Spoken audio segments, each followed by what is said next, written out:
స్ట్రైట్గా ఒక సినిమాకి ఎంత రెమ్యునరేషన్ తీసుకుంటారో అంత రెమ్యునరేషన్ ఓన్లీ ఒక సాంగ్కి ఇచ్చారు.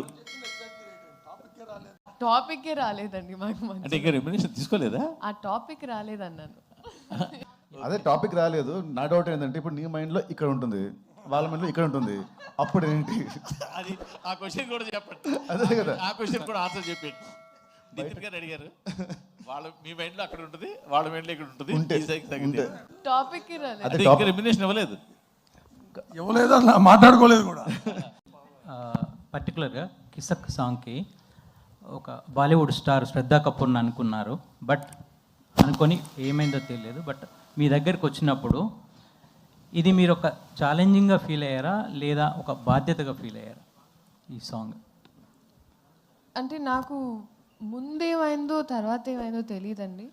ఏ విషయంలో అయినా నా దగ్గరికి వచ్చిన తర్వాత అది నేను ఏదైనా ఇప్పుడు రాబిన్ హుడ్ సినిమా అయినా నేను